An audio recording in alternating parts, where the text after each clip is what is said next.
ইয়াত প্ৰশ্ন উত্থাপন হৈছে যে মুখ্যমন্ত্ৰী হেলিকপ্টাৰত ঘূৰে। অধ্যক্ষ মহোদয়, প্ৰশ্ন হৈছে হিমন্ত বিশ্ব শৰ্মা কতো হেলিকপ্টাৰত নুঘূৰে, অসমৰ মুখ্যমন্ত্ৰী হেলিকপ্টাৰত ঘূৰে। আৰু হেলিকপ্টাৰত ঘূৰাটো প্ৰমোদ ভৱন নহয়, ভয় লাগি থাকে ওপৰৰ পৰা কেতিয়া তলত পৰি সৰিব। বহুত মানুহ আছে হেলিকপ্টাৰত উঠিব দিলেই নুঠে, বোলে মই নাযাওঁ। যেতিয়া কাজিৰঙাৰ ডাৱৰৰ মাজেদি হেলিকপ্টাৰ যায় তাত কোনেও এনজয় নকৰে, তাত মাত্ৰ ইমানেই ভগৱানক খাটি কাকুতি মিনতি কৰি থাকে যে যেনে তেনে যাতে লেণ্ডিং হয়। কোনোবাই যদি ভাবে যে হেলিকপ্টাৰত মানুহে প্ৰমোদ ভৱন কৰে, তাতকৈ আৰু দুখৰ কথা আৰু একো হ'ব নোৱাৰে।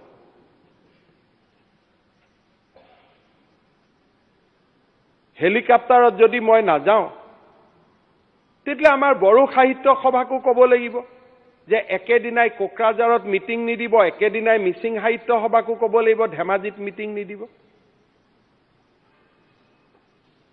যোৱাকালি মিচিং ইউথ ফেষ্টিভেল আছিলে, তাৰমানে মই ৰাতি মিচিং ইউথ ফেষ্টিভেল এটেণ্ড কৰি ৰাতি ৰাতি মই গাড়ী দি আহি পেলাই ইয়াতে মই সদনত আপোনালোকৰ লগত একত্ৰিত হ'ব লাগিব।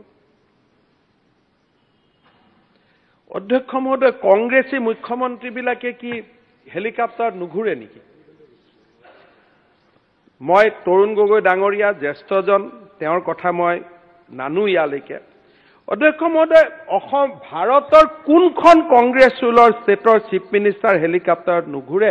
মোক এখন মাত্ৰ মোক নাম দিয়ক। কোনজন কংগ্ৰেছ মুখ্যমন্ত্ৰীয়ে হেলিকপ্টাৰত নুঘূৰে তাৰ বিষয়ে মোক মাত্ৰ এটা আপোনালোকে এটা দি দিয়ক। মই যিমান দূৰ জানো আন্দামান নিকোবৰত হেলিকপ্টাৰ আছে, অন্ধ্ৰপ্ৰদেশত হেলিকপ্টাৰ আছে, অৰুণাচল প্ৰদেশত আছে, বিহাৰত আছে, ছত্তীশগড়ত আছে, গুজৰাটত আছে, হাৰিয়ানাত আছে, হিমাচল প্ৰদেশত আছে, জম্মু কাশ্মীৰত আছে, ঝাৰখণ্ডত আছে, কৰ্ণাটকত আছে শিৱসন এভিয়েশ্যন, কেৰালাত মাৰ্কশ্বিট মুখ্যমন্ত্ৰী হেলিকপ্টাৰত ঘূৰে, পিনাৰী বিজয়ন। আৰু কোম্পানীটোৰ নাম কি? শিৱসন এভিয়েশ্যন।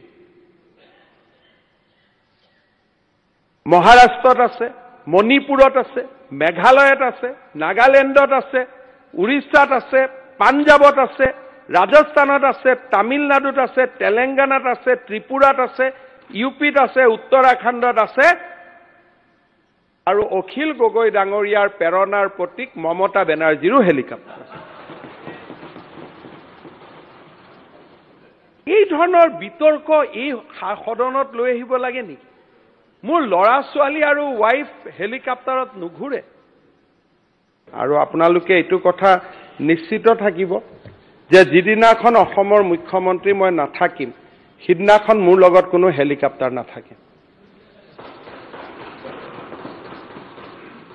কিন্তু অসমৰ মুখ্যমন্ত্ৰী যোনেই নহওক কিয়, আমাৰ ৰাজ্যত সামাজিক ইমান সমস্যা আছে, মুখ্যমন্ত্ৰীজন যদি প্ৰতি মাহত এবাৰ উজনিত, এবাৰ বৰাক উপত্যকাত, এবাৰ নামনি অসম, এবাৰ উত্তৰ অসম যিমানে ভ্ৰমণ কৰিব পাৰে, সমস্যাবিলাক নোহোৱা হৈ যায়। আৰু এই যে হেলিকপ্টাৰো আছে, মন্ত্ৰীজনেও লৈ যায়, স্পীকাৰজনেও লৈ যায়, ৰাজ্যপালকো আমি দিওঁ, আৰু ভাৰতৰ পৰা অহা কেন্দ্ৰীয় মন্ত্ৰীজনকো আমি দি দিওঁ।